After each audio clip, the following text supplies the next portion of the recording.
இந்த புவனா யாரு, அவ என்னென்னலாம் செஞ்சிருக்கா, இன்னும் என்னென்னலாம் செய்வான்னு உங்களுக்கெல்லாம் நான் சொல்லி புரிய வைக்கணும்னு அவசியம் இல்லை. அதனால இன்னுமே இவன் இந்த வீட்டுல தான் இருப்பான். அது சரிங்கய்யா. அந்த பையனோட உடம்ப பாருங்கய்யா. உடம்புலாம் அடிச்சு ரத்தமா இருக்குய்யா. அவனுக்கு வைத்தியம் பார்க்கணும் இல்லையா? இந்த வீட்டு குடும்ப விஷயத்துக்கு யார் யாரோ செலவு பண்ணும்போது நாங்க பண்ண மாட்டோமா? ஆஸ்பத்திரியில கொண்டு போய் சேர்த்து வைத்தியம் வரைக்கும் ஒட்டுமொத்த செலவையும் நாங்களே பாத்துக்கிறோம்னா. இங்க இருக்கிற பெரிய மனுஷங்க எல்லாரும் நியாயத்தை மட்டும்தான் பேசணும். இன்னும் 3 நாள்ல தீர்ப்பு வந்துரும்ல. அதுக்கப்புறம் இந்த வீட்டு வாரிசு ரகுராம் வீட்லயே இருக்கட்டும். ஆனா அது வரைக்கும் இந்த பையனோட உயிருக்கு உத்தரவாதம் கொடுக்கணும்னா அது என்னால மட்டும்தான் முடியும். அதனால இப்ப இவனை நான் கூட்டிட்டு போறேன். ஐயா, இந்த ஊர்ல இருக்க எல்லாரும் உங்க மேல ரொம்ப மரியாதை வச்சிருக்காங்க ஐயா. அதனால தேவையில்லாத பிரச்சனை எல்லாம் வேண்டாங்க ஐயா. இனிமே எங்களால இந்த பையனுக்கு எந்த பிரச்சனையும் வராதுன்னு நான் உத்தரவாதம் கொடுக்கறேன். ரொம்ப சந்தோஷங்க ஐயா. அப்ப ஊர்க்காரங்க எல்லாரும் உத்தரவு வாங்கிக்கிறோம் ஐயா.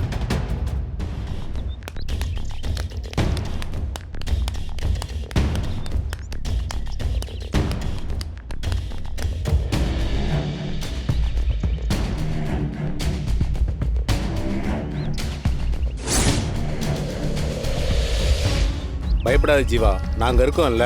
எதுக்கு பயப்படுற? எங்க நான் செத்ததுக்கு அப்புறம் சமாதி இல்லையா? வந்துட்டோமா இல்லையா? எந்த ஊர்க்காரங்க முன்னாடி என் பெரியப்பாவை நீ அவமானப்படுத்துவேன்னு சொன்னியோ, அதே ஊர்க்காரங்க முன்னாடி என் பெரியப்பா மேல எந்த தப்பும் இல்லைன்னு நிரூபிச்சு அதுக்கான ஆதாரத்தையும் காட்டி நீ தான் இது எல்லாத்துக்கும் காரணம்னு நிரூபிச்சு அதே பஞ்சாயத்துல ஊர்க்காரங்க முன்னாடி உனக்கு சரியான தண்டனை வாங்கி கொடுக்கல, என் பேரு மாயா இல்ல. பாக்கலாமா? சவாலா? சவால் தான். இவ வேற.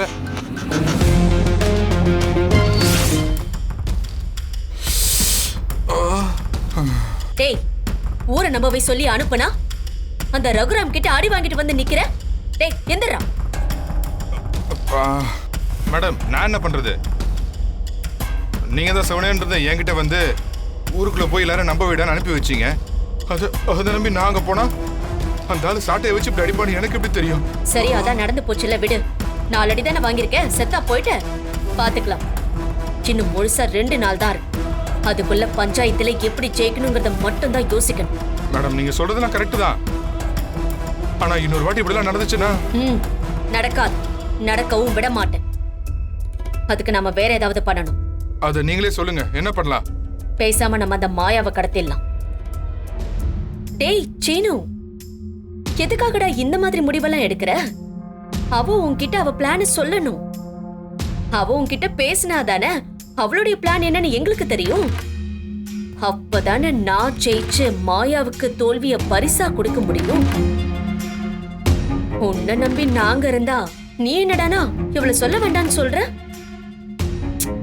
அதெல்லாம் தப்புடா சீனு. முதல்ல அவ சொல்றதை கேளு. என்ன சீனோ, நீயே இப்படி பண்ணா எப்படி?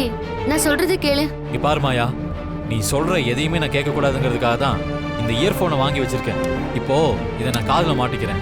அதுக்கப்புறம் நீ என்ன வேணா சொல்லிக்கோ, எனக்கு ஒன்றும் கேட்காது. சீனு, இங்க பாரு, உன்கிட்ட ஒரு முக்கியமான விஷயம் சொல்றேன். அதுக்கு முத வேலையா நம்ம நடேசன் பார்க்குக்கு போறோம். ஏய் நிறுத்து, இதுக்கு மேல எதுவும் சொல்லாத மாயா. ஏய் சீனு, நான் சொல்றது கேளுடா. நீ சொல்ற எதையுமே நான் கேட்க மாட்டேன். தயவு செஞ்சு என்கிட்ட பேசாத. உன் பிளானை தூக்கிட்டு நீயே போ. டேய், நான் சொல்றது கேளுடா. சொன்னா கேளு மாயா, என்ன விடு. ஓஹோ, நீ கேக்கலனா நான் சொல்லாம விட்டுருவேனா?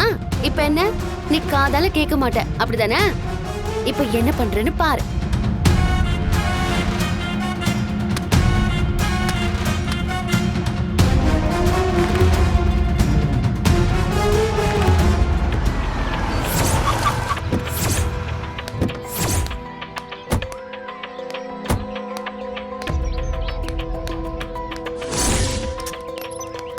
மச்சான், இந்த இடம் தானே? ஆமா மாமா, இங்கதான் வர சொன்னாங்க. இவங்களும் என்ன, வராங்க இவங்க வராங்க? ஆமா தானே பாப்பா உங்களையும் மாயா வர சொல்லியிருக்காளா? ஆமா. ஆமா மாமா. ஓ, இன்னும் மாயாவை காணுமே. வந்துருவா.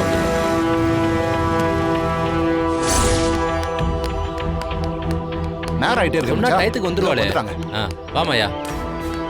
மாயா, இங்க எதுக்கு எல்லாரையும் வர சொன்ன? என்ன பிளான் வச்சிருக்க?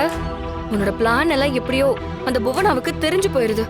இந்த விஷயம் தெரியறதுக்கு வாய்ப்பில்லை. காலையில 10 மணிக்கு இங்க வரணுங்கிறது மட்டும்தான் நான் சீனு கிட்ட சொன்னேன். பிளான் என்னங்கறத அவன்கிட்ட நான் எழுதி தான் காமிச்சேன். அதுக்கப்புறமா அவன் என் கூடவே தான் இருந்தான். இந்த விஷயம் வெளியில யாருக்கும் தெரியறதுக்கு வாய்ப்பே இல்லை. அப்பாடா, இப்போவாது என்ன நம்புனியா மாயா? நாங்க உன்ன நம்பாம வேற யாரா நம்புறது? நாம என்ன பிளான் பண்ணாலும் வெளியே எப்படியோ தெரிஞ்சு போயிருது. அது எப்படின்றத இவ குழப்பத்துல இருக்கா. ஆமா மாமா, இன்னைக்கு என்ன நடக்க போகுதுன்னு கண்டுபிடிச்சிடலாம். இங்க புவனா வரலன்னா நல்லது. வந்தா அவளுக்கு வேற ஏதோ சீக்ரெட் சோர்ஸ் இருக்குன்னு அர்த்தம். அப்ப நம்ம இன்னும் அலர்ட்டா இருக்கணும். மாயா, புவனாவுக்கு ஏதோ சீக்ரெட் சோர்ஸ் இருக்கு மாயா. என்ன சொல்றீங்க? அங்க பாரு.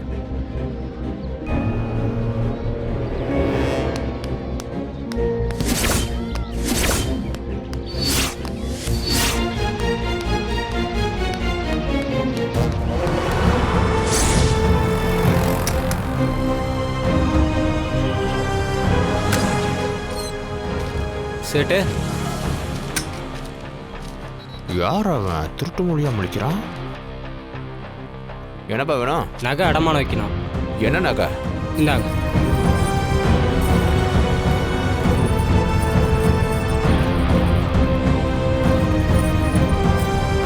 செயின் உன்னோட தானப்பா?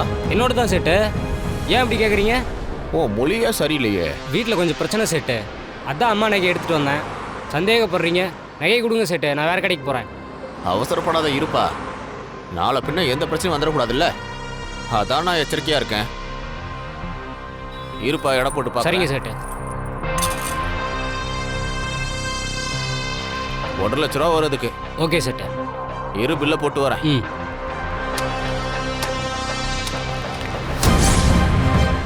உன் பேர் என்னப்பா? ரமேஷ்.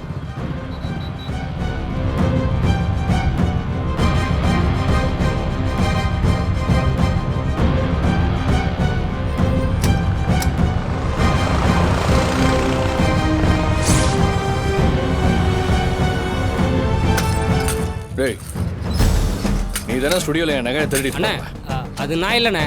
நீங்கள் வேற யாரையோ பார்த்துட்டு என்ன சொல்கிறீங்க? நீ தான் எனக்கு தெரியும். அண்ணே. பொய் சொல்லாத. என் நகை அண்ணே, நான்லாம் உங்கள் நகை எடுக்கலண்ணே. உண்மையை சொல்றேன். அண்ணே, நான் இல்லைண்ணே. இந்த நகையை நான் நீ எடுக்கல. தானே எடுத்த? நான் உங்கள் நகை எடுக்கலண்ணே. அண்ணே,